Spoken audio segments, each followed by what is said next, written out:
testing for homogeneity. Okay, testing for homogeneity. So maksud homogeneity tu kesamaan dia.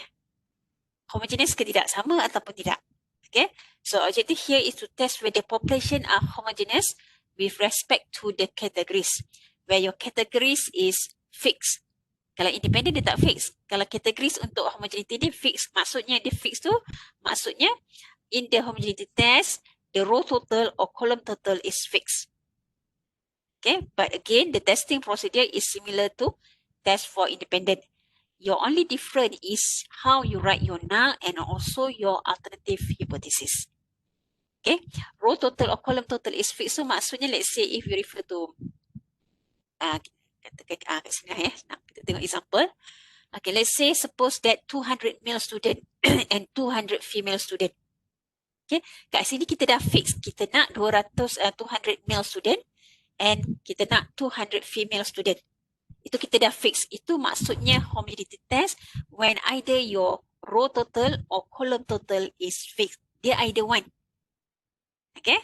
So dalam case ni kita fixkan dia punya row total, which is kita nak 200 male student. So dia fall dekat kategori excellent ke, satisfactory ke, poor ke, it depends lah on the categories. Okay. And also kita survey, kita fixkan 200 female student kita nak. So the same thing. So you will have again either we have 20 excellent, 80 satisfactory. So it depends on the categories. Yang kita fixkan adalah dia punya row total. Okay. You have 200 male student and also 200 female student. So itu maksud homogeneity test bila dia cakap the row total or column total is fixed. Okay, kita nak tengok dia homogen ataupun tidak. So in this case, in this example, we want to know whether the proportion, okay, the proportion of different grades are the same for male and female. Kita nak check this one. Sama ada proportion ni sama ke tak? Proportion of excellent, satisfactory, poor ni, is it the same for male and female? Dia tak ada words independent. Kita bukan nak kaji hubungan tu independent atau tidak. Kita nak tengok proportion dia sama atau tidak. Okay, for example this one lah. Let's say if you want to use 1% level of significance to determine if the proportion students' performance in mathematics exam is the same for male and female. Okay, so this is your what you want to test at alpha 0.01. Okay, macam mana kita nak tuliskan dia punya null dengan alternatif? So in your null, okay, you just write down proportion student performance in mathematics is the same. Kita nak perkataan ni ataupun is homogen, is the same for male and female. Alternatif dia kamu tambah je, is not the same. Okay, in your null mesti ada perkataan same ataupun homogen. In your alternative it should be is not the same. Okay, ini kamu ambil je daripada sini.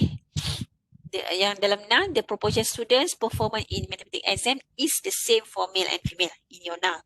Alternative, the proportion student performance in mathematics exam is not the same for male and female. And then kita conduct lah kita punya testing hypothesis the same way that we conduct for independent test. The only difference is just your null and your alternative.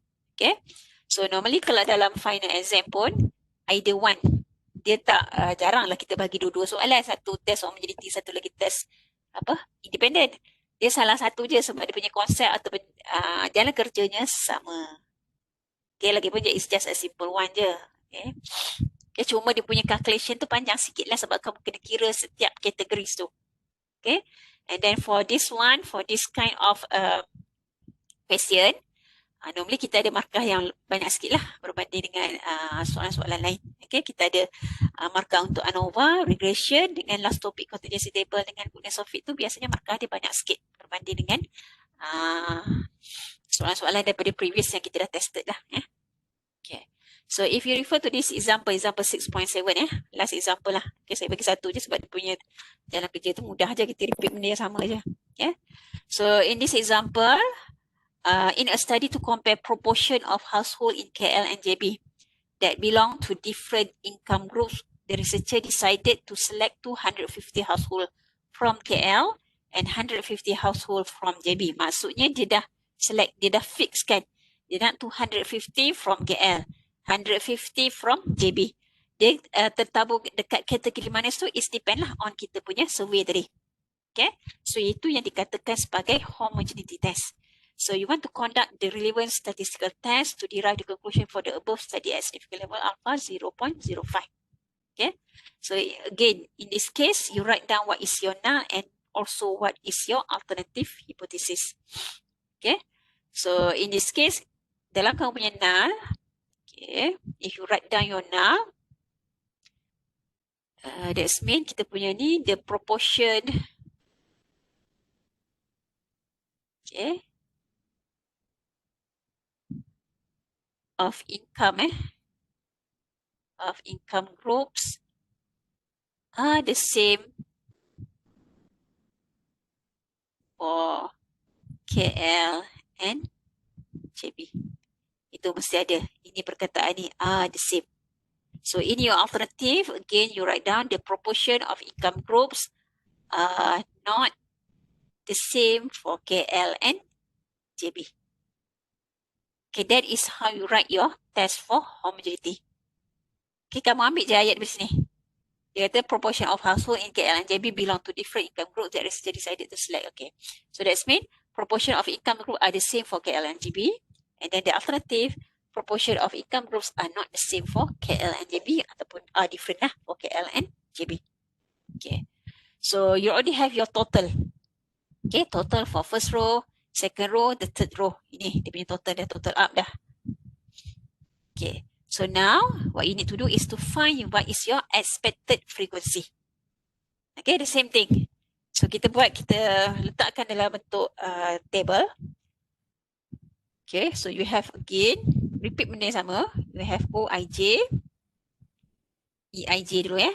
So again, OIJ depend lah kamu nak susun macam mana. Katakan kita nak susun dulu high income. So 60, 30, 120, 40.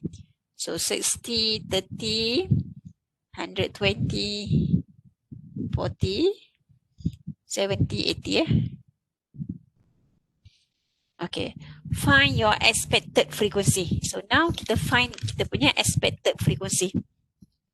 So let's say that if you want to find E11, so katakan this one adalah O11, ini O12. Okay, so E11 maksudnya 250 times 90 divided by 400. Okay, so we just find the value 250 times 90 divided by 400. Okay, the second one. For 30, you have 150 times 90 divided by 400. So kita repeat the same thing. So for 120, you have 250, 160.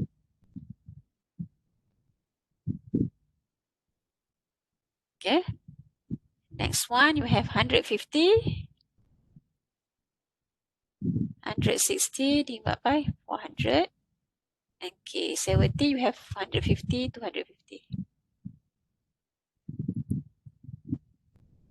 Okay, the last one, you have 150 times apa? 150 ya? 400. Okay, find your expected frequency. And next, you find your chi-square. Okay, cuba kira ya. So again, check saya punya solution tu EIJ. So you have E11. Okay, you should have 56.25. Okay, E12. And then this one, you should have 100. Okay, this one, 60. 3.75, 56.25. Okay, double check ya. Double check if you get the same solution.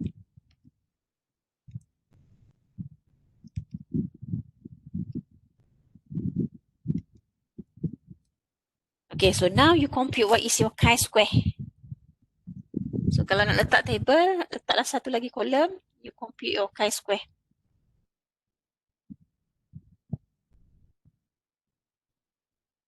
Okay, so the same thing. So OIJ minus EIJ square kan divided by EIJ. Okay. So the same thing. Ini pun sama. You have 30 minus 33.75 square divided by 33.75. Jangan salah letak. So you have OIJ minus EIJ square divided by EIJ.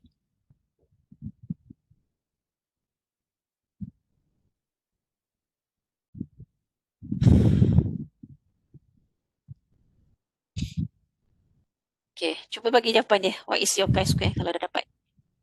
Dapatkan chi-square OIJ minus EIJ square divided by EIJ. Dapatkan dia punya value.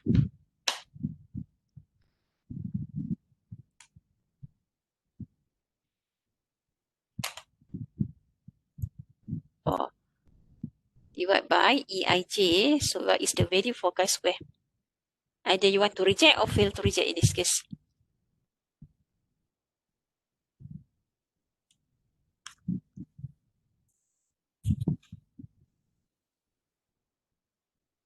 Seven point. Okay, yang lain dapat jawapan ke sama dengan Imran? 27.378.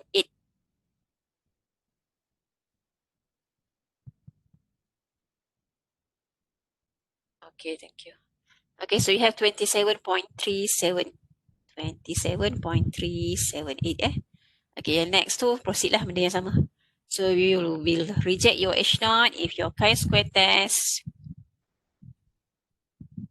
greater than chi-square alpha. Alpha dalam case ni 0.05. Okay, so same degree of freedom I think. So 3 minus 1 times 2 minus 1. So 2. Okay, so refer to your stats table. Alpha 0.05 So alpha 0.05, degree of freedom 2. Apa tu?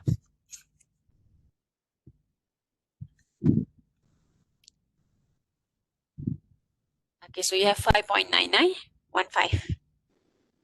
Okay, from the table you have 5.9915. Okay, 5.9915. So since we have this one, okay, since we have your chi-square test, which is 27.378, which is greater than chi-square alpha.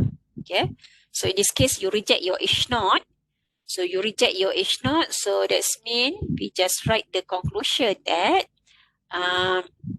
reject your H0. Sorry, reject your H0. So that's mean there is no evidence to indicate that the proportion of income groups are the same for KL and JB.